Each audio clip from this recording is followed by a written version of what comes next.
You're welcome to Back to Base, and it's the three T's. On our last Travel, Tours, and Tourism podcast, I was telling you about 63 facts about Nigeria, right? To celebrate the 63 years of independence of Nigeria.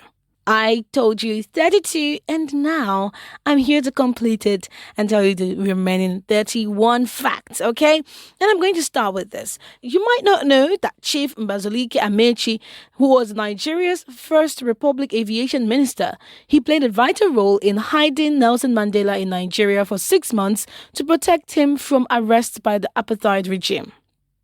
Nigeria ranks fourth globally for the highest number of people living in poverty, highlighting the socio-economic challenges faced by a significant portion of its population. Fumilayo Ransom Kuti, a prominent Nigerian activist, was one of the delegates who negotiated Nigeria's independence from British colonial rule. And this is shocking. Not so shocking, but annoying, because in the past, travel visas were not required for Nigerians visiting the United Kingdom until 1984, when visa restrictions were introduced. In the 1970s, a brand new car in Nigeria could be purchased for as little as 2,000 naira. 2K. Let's see what is 2K do now. Well, a plane ticket to London cost less than 100 naira, and that was a different economic era. I wish we could go back, although so many people could not afford it at that time. So, Nigeria is also home to 5 of the world's richest pastors, with estimated net worth ranging from $10 million to $15 million, largely due to their mega churches and religious following. And Nigeria's legislators are among the highest paid globally. People are saying, slash that pay, slash that pay. Let's see when that will happen. In Kumbwada in Kano State, Queen Hajia Haidzatu Ahmed holds a prominent position as the traditional ruler, and that has challenged gender norms. Some are saying that men who sit on the throne get bad luck, some die, so it has kept men away from the throne and women leading. Nigeria's influence extends beyond its borders, with Nigerian Yoruba chiefs residing in places like Accra, Ghana, maintaining cultural ties with their homelands. And in Yobe State in northeastern Nigeria, it is home to the ancient Dufuna Kenu that dates back approximately 8,500 years. Now, this archaeological discovery provides valuable insight into Nigeria's prehistoric past. And did you know that King Jaja of Opobo, a powerful 19th century ruler, played a significant role in independently shipping palm oil to Britain, challenging colonial economic dominance?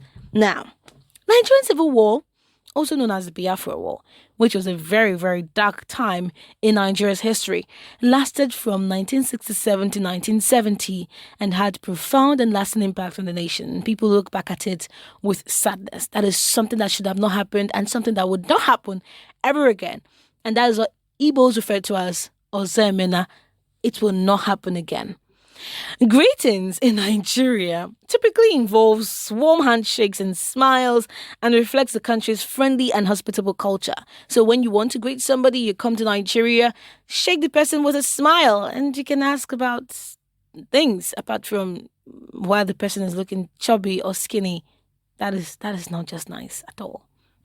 And don't attempt to greet with your left hand. When you present gifts in Nigeria, it is customary to offer them with the right hand or both hands, and this demonstrates respect and goodwill. And during the holy month of Ramadan, Muslims in Nigeria often exchange gifts of food and fruit as a gesture of goodwill and community. And on Salah, when they come to you to break their fast and give you food, just accept it, okay? Accept it. It is one love, one love. Now, let me tell you this. In Western world, it is normal to be on a first name basis with people, right? In Nigeria, that particular trend is a thing. It is not often that somebody will tell me, call me Charles. If you're not told to call him Charles, don't call him Charles. You have to get an invitation to do so. As formalities and respect for social hierarchies are really essential. And when you're greeting elders, it varies depending on the ethnic group or gender. For instance, in some cultures, it may involve kneeling down or prostrating as a sign of respect. Some, you just take a little bow while they pat your back and some you give a handshake. It just depends. Nigeria are part of one of the most widespread African diaspora communities, with individuals of Nigerian descent found in countries around the world, contributing to diverse global cultures. And there's a saying that goes, any country you go to, any state, any city that you don't find a Nigerian, run. Oh. When it comes to Nigerian cuisine, it is characterized by staples like yam, plantain, bananas, and various cereals. Dishes like jollof rice, pounded yam, egusi, oha. Afang. I think I'm digressing.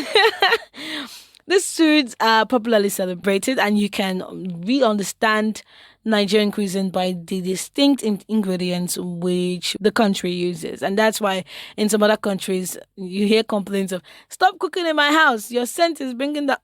You should be coming down. Now, for the matter of weddings, premarital introduction ceremonies are of a huge importance, where families formally meet and exchange gifts. They're an essential part of Nigerian culture, and they serve as a precursor to Nigerian traditional weddings, right? So you have seen the woman that you want to marry. You guys have been dating or not. And then you go with your family to see their family, that's her family, and the eldest man there will say, my son has seen a flower in your compound that you want to pluck. So they'll call the woman, do you want to marry this man? Yes, I want to marry this man. They will eat and drink and everything. And then the man will be presented with the bride price. You go and get the things that they say you should get and the requirements for traditional marriage, and come back and marry them traditionally. And then it's time for the wedding. Now, Nigerian weddings are often multifaceted affairs, right? Involving traditional court or church and or mosque ceremonies. And it reflects the rich diversity of the country's culture, religions and cultures. I mean, some people do the traditional marriage, they move over to court, and then they do the church. If you're marrying a Muslim, you're a Christian marrying a Muslim, you do church marriage and the Muslim marriage. It's crazy, but you have to do all this because it is a tradition. Then you've gotten married and you've gotten a child. There's something called omugwo. Omugwo is a post-birth care tradition in Nigeria where the mother of the newborn is cared for by her mother or by her mother-in-law. It is a time of support, bonding, and nurturing. Now, it is preferred to be the mother of the lady doing the omugwo because they know each other, they understand each other, and your mother can go great lengths for you, more than some other mothers would be able to do for someone who is not their child, right?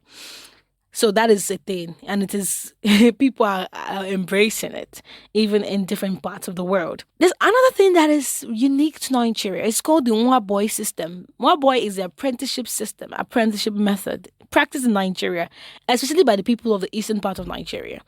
What happens is that a young individual will be sent to learn a trade or skill from a master craftsman, a master trader, and when they learn, after a couple of years, maybe 5 years, in this period, the master is feeding, clothing, is sheltering this apprentice, right? After a couple of years that they agree on, 5-10 years, the master settles him with a huge sum of money, and this one boy uses that sum of money to start up his own business, and that is how skill development and entrepreneurship is promoted. And anywhere there's an able man or there are able people trading, there's a Nwa boy among them, an apprentice learning, and boy oh boy do they learn. Now, it used to be that on Sunday, Nigerians would always prepare rice. But it's already fizzling out though. But it used to be, in some parts, it's still a thing. So on Sundays, I who cook Sunday rice. So it's a popular weekly dish in Nigeria and often enjoyed with friends and family after church services. There's another thing that Nigerians do, right? It's called the child dedication ceremonies, but it varies across religious faiths and at significant events in Nigeria where children are formally presented to the community and blessed. So they start from the church where the child is blessed, and then they take the party home. Then when you visit somebody that just gave birth, you'd apply powder on your face. That's really fun. And not in a cute way, in a very messy way.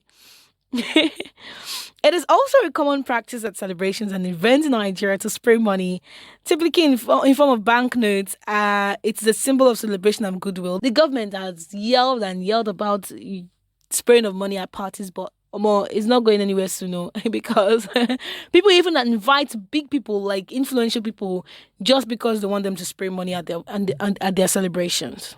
Now, Nigeria hosts a multitude of annual festivals celebrating its diverse cultures, including the Osun Osogbo Festival, the Durbar Festival, the New Yam Festival, and so much more. And Nigeria has a rich history of ancient art, including the terracotta and bronze sculptures dating back centuries. These artifacts they have been trying to retrieve them from the people who took them during the colonial times. And this artifacts provides valuable insight into the country's artistic heritage. Now, the Nigerian diaspora is a global phenomenon. Like the Nigerian communities found in countries around the world contributing to various fields from businesses to academia to the arts and sport. And that is what makes Nigeria awesome, right? The good, the bad, and ugly, all in one 63 facts about Nigeria. Part 2. Yeah, stay tuned to Africa Tech Radio for more amazing content from tech and other sectors.